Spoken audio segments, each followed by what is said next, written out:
ఆంధ్రప్రదేశ్ ప్రభుత్వం చాలా ప్రతిష్టాత్మకంగా మెగా పేరెంట్స్ టీచర్స్ మీటింగ్ 3వ విడత అని ఈ నెల డిసెంబర్ 5వ తేదీ అన్ని ప్రభుత్వ పాఠశాలలు అంటే ప్రైమరీ స్కూల్స్, హై స్కూల్స్, మళ్ళీ జూనియర్ కాలేజెస్ లో కూడా ఏర్పాటు చేసేదానికి నిర్ణయం తీసుకుంది.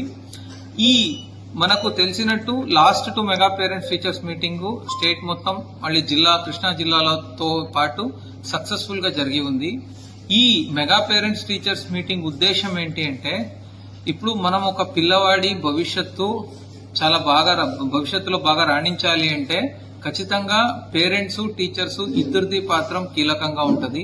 చాలా టైమ్స్ పిల్లల పురోగతి ఏంటి అనేది పేరెంట్స్ తెలిసి ఉండదు. కొన్ని టైమ్స్ పేరెంట్స్ సహకారం ఉంటే బాగుంటుందని టీచర్స్ కూడా అనిపిస్తూ ఉంటది. ఈ 2 అంశాల నేపథ్యంలో పేరెంట్స్ కి మళ్ళీ టీచర్స్ కి మధ్యలో ఒక వారధిలాగా పనిచేసే ఉద్దేశానికి మనము ఈ మెగా పేరెంట్స్ టీచర్స్ మీటింగ్ ఏర్పాటు చేశాము.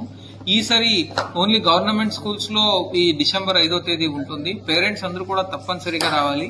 పేరెంట్స్ అందరికీ కూడా మనము ప్రోగ్రెస్ కార్డ్స్ ఏముంది, హోలిస్టిక్ ప్రోగ్రెస్ కార్డ్స్ అనేముంది, అది ప్రతి పిల్లవాడు ఏ స్థాయిలో ఉన్నారు, ఏం చేస్తే ఆ పిల్లవాడు నెక్స్ట్ స్థాయికి వెళ్ళగలుగుతాడు అనే దాని గురించి అవగాహన కల్పించడం జరుగుతుంది.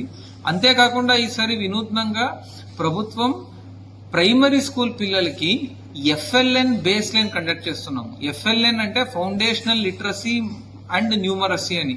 అంటే బేసికలీ పిల్లలు ఇప్పుడు ఏ లెవెల్ ఆఫ్ లిటరసీ ఉంది, న్యూమరసీ ఉంది అనేది మనం అంచనా వేసి దాన్ని ఇప్పుడు పేరెంట్స్ చెప్పి తర్వాత 100 రోజుల యాక్షన్ ప్లాన్ పెట్టుకొని next mega parents teachers meeting నాటికి ఆ పిల్లల్లో ఏ మార్పులు వచ్చింది అనేది కూడా పిల్లలకి పేరెంట్స్ కి తెలియజేయాలి అనే ఉద్దేశంతో పనిచేస్తున్నాము.